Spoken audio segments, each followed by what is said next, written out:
Ok, derɗiraɓe on laɓe hala marketing e luttuɗum de change ma bo groupe ji ɗi darton vidéo jamin hala investissement en ligne ma bo waɗa crypto monnaie mi hofni on ɗum derri ko moɗon Adamo Haruna mi waɗi mi présente on kujeji feere seɗɗa derɗiraɓe vraiment enen ɓe koye meɗen ɗo andi babe feere ɗo to en investisi en andi vraiment ɗum hunde lattinde décentralisé en andi ɗum hunde on lattinde vraiment na ɗum hunde maɓɓore na ɗum hunde escamore.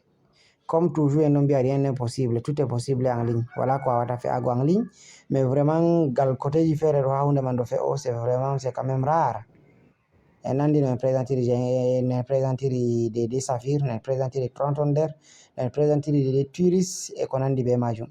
Et on a dit on présenté des plateformes du Godi. Voilà. Donc diga façon de présenter ça en andi to monde latinde décentralisé en bien décentralisé to centralisé to ɗum ɗo risqué to tout est risqué mais vraiment risqué ji may ɗo woni ko feere ndiri derraɓe on andi ko en présente safir hande ɗo ɗum ɗo yana presque enna nda derraɓe nda safir derraɓe nda dedei on dari ha ɗo ɗum compte hala marketing en on dari $40 €40 même c'est en euro c'est même pas en dollars c'est en euro yotta to mi wari haɗɗo ɗo on daray mi wara ɗo mi tan on dari nda diga date de 7/4 mois 2022 mi tan on dari ko jippi ha mi wata en français on dara avantage de performance des étoiles mi tan min dari nda ɗum ɗo avantage de performance des étoiles combien $40.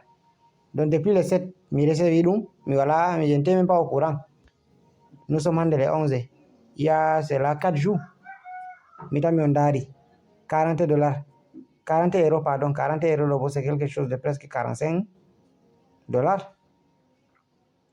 Donc hunde ni derraɓe $40 c'est quelque chose de combien là 40 donc ça fait $43 fois 650 de 27 950 derraɓe ɗo kanto ɗo 650 to dow 700 bo c'est 30 100 francs. C'est pas petit quand même. Mita mi en pami en dari de ko mi recevi jotta to mi mari haje wadugo retrait majum ɗo ni mi foti waɗa retrait majum ɗum jippo e facilement. Donc ɗo hollaten ke o Saphir est décentralisé, Saphir na ɗum hunde escamore accu kam mi ɗo ngam pourquoi mi développi business may bien ɓawa mi développi business may ɗo bo mi ɗo accumula dedei zeni coin c'est ça le plus important. Zeni coin je mi ɗo mofta ɗo kanjum on ɓuri woni intéressant déjà ha nder compte amin ɗo min ɗo mari dedei ko watta 1138 Zenic, 1138 pièces de Zenic. Donc, imaginez-vous qu'il y a un de Zenic gotel wat $100. Na ɗum cede wagno. Donc, Saphir o latti décentralisé. Ɗum projet wa ma pindi wanga ɓurdugal nder kala plateforme ji mi investisi fulirraɓe wala hunde vraiment hosude hakkilo am. Mi woni vraiment miɗo d'accord be mare banta Saphir. Nder latto ɗum plateforme a investisa wala bana Saphir.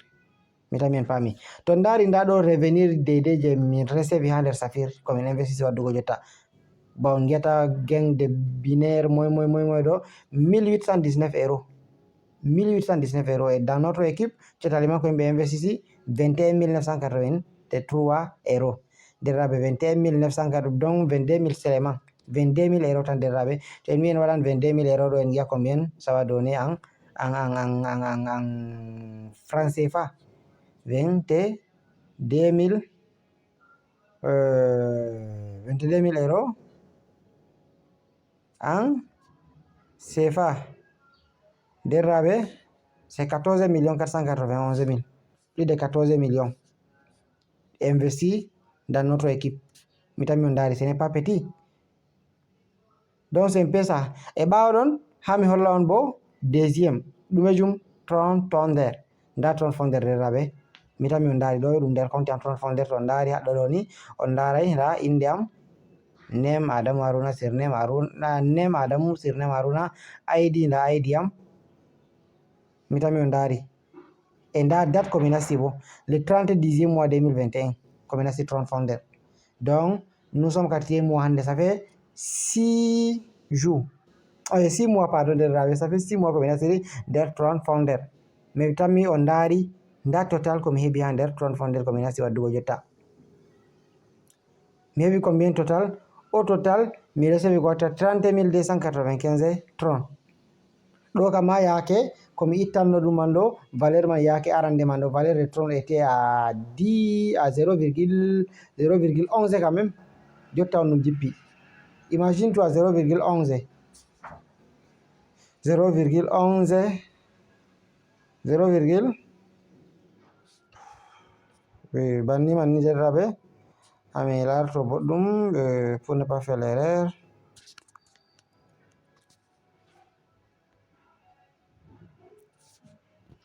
Voilà. 0,11 fois 30 000, combien? Engara 30 000 tan. Ça donne quelque chose de $3,300. $3,300 awada divisé par 2. Divisé par 2, ça donne $1,650. C'est pas quand même petit. Mais tu es bien calculant de valeur de jotta mandobo et bien calculant de valeur de jotta. Da total comme yaoudi. Mi yaoudi quoi 30 285 TRX. 30 287. Engare 30 280. 30 280. Donc ça donne 1700. Ça donne combien? Ça donne $1,789. Ce n'est pas petit. Et toujours mi do continue hebugo. Toujours mi do continue. Et comme mi wolon ton 100 tron fonder do comme wayri pare no go himbe 100 tron fonder do mi tammi plus de 3 mois. Hande mi pare nay goddo be lingam. Et même chose ha Safir bon. Même chose ha Safir. Et mais toujours je continue à gagner. Pourquoi? Parce que j'avais développé les réseaux. Et hande haddo on dari j'ai déjà 358 TRX et 358 TRX do to mi wadan retrait majum do be tammi hosugo 40% be chana mi 60% mi tammi receive les 60% fait 214 TRX. 214 TRX c'est quelque chose de $10 na ko $12 banni si je ne me trompe pas. 214 ça fait 200 ça fait 12,64 $. Ce n'est pas petit. $12 do si on vend ça à 700 fois 12 ça fait 8,400. ɗo na heyi ko waɗanami hunde feere accuje Safir e accuje plateforme ji goɗɗi luttuɗi derraɓe. Exemple banta ɗumejum feere exemple banta derraɓe exemple banta Tuiris. Exemple banta Tuiris nda ɗo ɗum Tuiris balle calliɗe on mi waɗi retrait ha nder Tuiris quelque chose de plus de $200 ha nder système mondial et système Jengol Foundation. $230 mi waɗi retrait. Donc ɗon hollata ke o business ji ɗon lattiɗi fiable et rentable, lattiɗi vraiment hedde ko ɗi askama ɗo kasaɗan na banta n'importe quoi. En andi exemple banta site de minage en nasti nyande ɗo hedde ko en nastan fu enen be hoore meɗen en andi en wi vraiment trop risqué, so très prudent.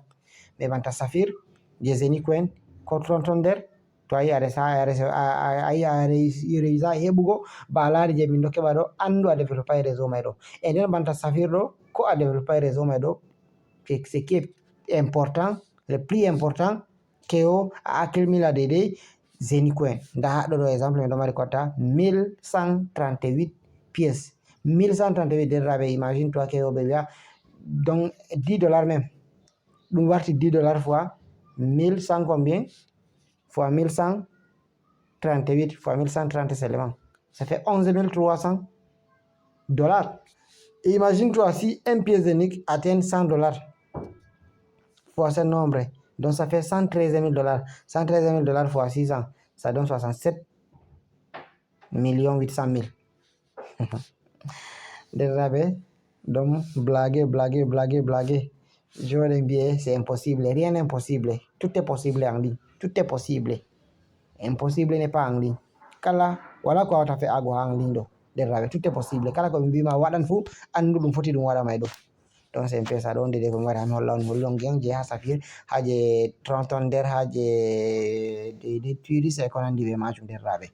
Donc Allah wallu yaro kuɗe meɗen yeso. Donc so ay très prudent et ta jaɓe bo on rata on gona parmi minoɓe Zenicoin. Donc Zenicoin ɗo ɗum ɗo waɗa nder minage on nder minage e minage may ɗo bo pendant 20 ans ɗon nafu majum ɓurɗum ko ɓuri yorgoru toujours a foti a waɗa retrait de ko marra ɗo exemple les 1138 Zenicoin ɗo la valeur de ça est à 169 €.